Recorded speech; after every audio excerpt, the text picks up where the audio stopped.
I had to graciously end that video because these hands are so cold. It's chilly up here in Minnesota, y'all. Really chilly, really cold. You know, just like souls are to Jesus. Sometimes they're super cold, and God ain't cold to them. He's trying to save them. He's trying to save y'all, just like He saved me. Just like He saved me.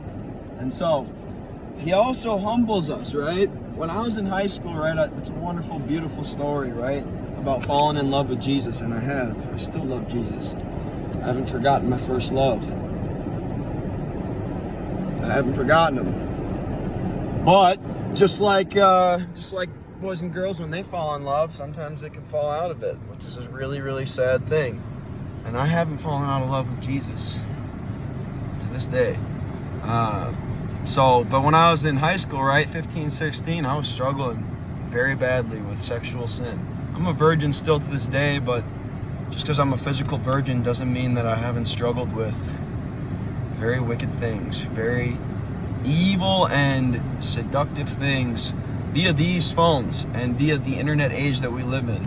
I want to tell you the second part of my testimony after graduating, right?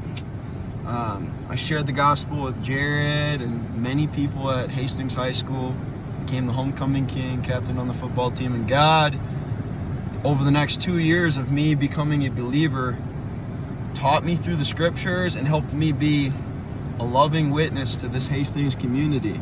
And yeah, there's plenty of stories I could say. It's not about me, it's for God's glory. It really is. To God be the glory for everything in my life. All things. But yeah, so graduated from Hastings High School. I could tell you a lot. I mean, this video could be hours long. But yeah, when I was a senior, we had 2 people commit suicide. One was a teammate. A girl died in a car accident, and another guy drug overdosed. So we had a lot of death when I was a senior. And I shared the book of Job with people.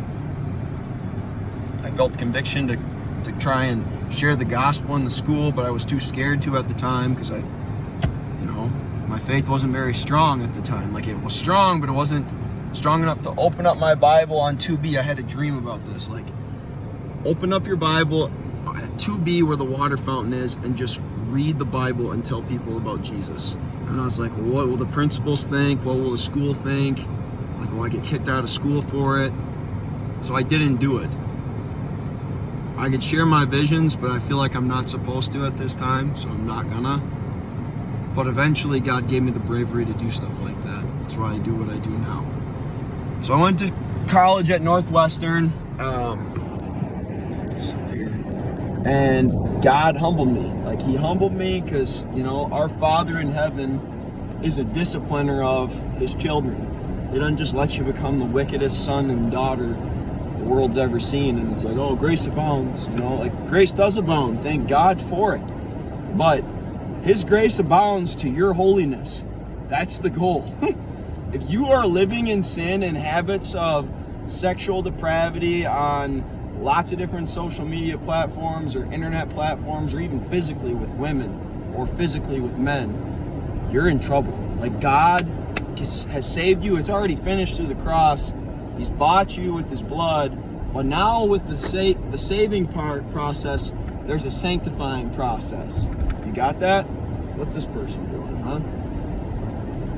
Yeah, there's people in this world that just, they don't know how to drive. They don't care about the law. Thank God that Jesus cared enough about the law to obey it, right? Jesus obeyed the law perfectly for you, and through your faith in Him, His righteousness is accounted to you. Wow. Thank God for that truth. But now, through faith, if you really believe in Jesus, He's going to make you holy. He's going to sanctify you.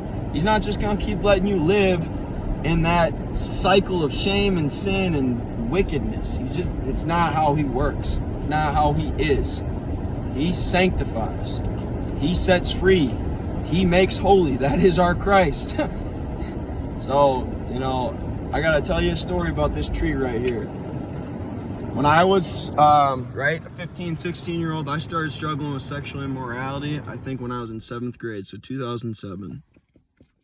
And I'm still fighting it to this day. Fighting it to this very day at 29 years old, a 29-year-old virgin.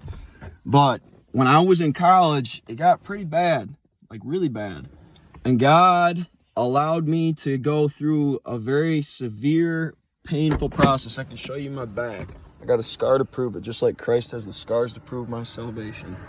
So, there's this ancient king called Nebuchadnezzar, right?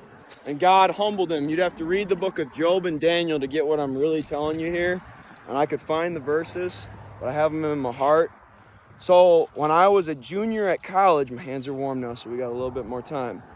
When I was a junior at college, I tried playing football through this pain. I was working out at the YMCA here in Hastings, and I was back squatting like 315 pounds. And I herniated 2 discs in my lower back. I tried to play football that season, my junior year, because I was, it was probably the best I had, like the best chance I had at starting and like making it to the next set of levels before the NFL. Like that was my goal. You heard my dream when I was little. And that injury humbled me, man. Like for a year and 6 months, I was in chronic lower back pain. I got halfway through the season, I had to stop. And then by the next year, winter, like Christmas time, my dad came and pretty much took me to his house, took me to the hospital, and I had a back surgery. So there's this tree, right? After I got healed, after Dr. Benjamin Mueller did the surgery, my back was no longer in the intense and agonizing pain it was in, like absolute agony. Like I honestly thought in that year and 6 months, I was like, dude, Jesus, you were on the cross for 6 hours and it was over. I've been in this agonizing pain, right? It got worse and worse and worse until it's like, I gotta have this healed. Otherwise, like, I feel like dying. So, right? I know what pain feels like. And like, I knew that the pain was for a purpose. During that time, like, God was getting me off of a lot of the sexual immorality that I had been like just enslaved to, right? And like he started focusing my whole soul on this word, right? Who is like the wise, and who knows the interpretation of a thing? A man's wisdom makes his face shine, and the hardness of his face is changed, right? That's Ecclesiastes. But this tree right here, you're looking at my face, I kind of want you to look at this, right? This tree right here, back when I was in college in 2017-16, was way smaller. It's probably about as thick as my hand, right? And in the book of Job, right, there's a story about if a tree is cut down, there is hope that its roots will grow down and it will bring forth new shoots. And just like I was telling you about Nebuchadnezzar, in his dream, he had a vision of like a massive tree that was, giving life to his whole kingdom, right? And it was chopped down. It was humbled, right? That's how I felt. God was humbling me, just like this tree, this was a small branch. It was not as thick as it is right now. It was tiny, tinier than my thumb, like the thickness of my thumb. It was tinier than the thickness of my thumb. And this was like the main section. It got hit by a car or something, chopped down, and now look, like 8 years later, it almost looks like it's a real part of the tree. So God was showing me like, hey, I'm humbling you right now, son. Like I'm cutting you down and there's still hope for you, but it's going to take some time. Like you're going to have to get off of this stuff and you're going to have to grow a new branch because the other one is just producing death. And that's how God disciplined me. And this tree's full of life now. Every spring, it grows new leaves. And it's going to look like a real tree probably in like 10 years. And this will eventually grow off to the side and this main beam will be fine. Like there's hope for you if you feel like you're stuck in sin and God, the old Johnny Cash song, God's gonna cut you down, like that kind of thing. If you feel like you're like that right now, I'm telling you, there's hope for you. There's hope for you and there's hope for me and there's hope for other people who have faith in Jesus because our Father disciplines us and makes us holy. He sanctifies us in his love and in his word. Don't forget it. Keep it close to you. Keep it in your heart. Love it more than you love what's on your phone or the things of the world. Love it. So yeah,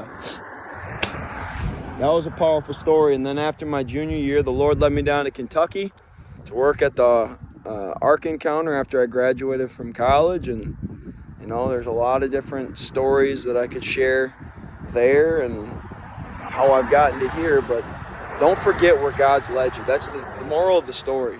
There's hope even in God's discipline. There's hope in the cross. There's hope in the tree that was cut down and a branch growing again.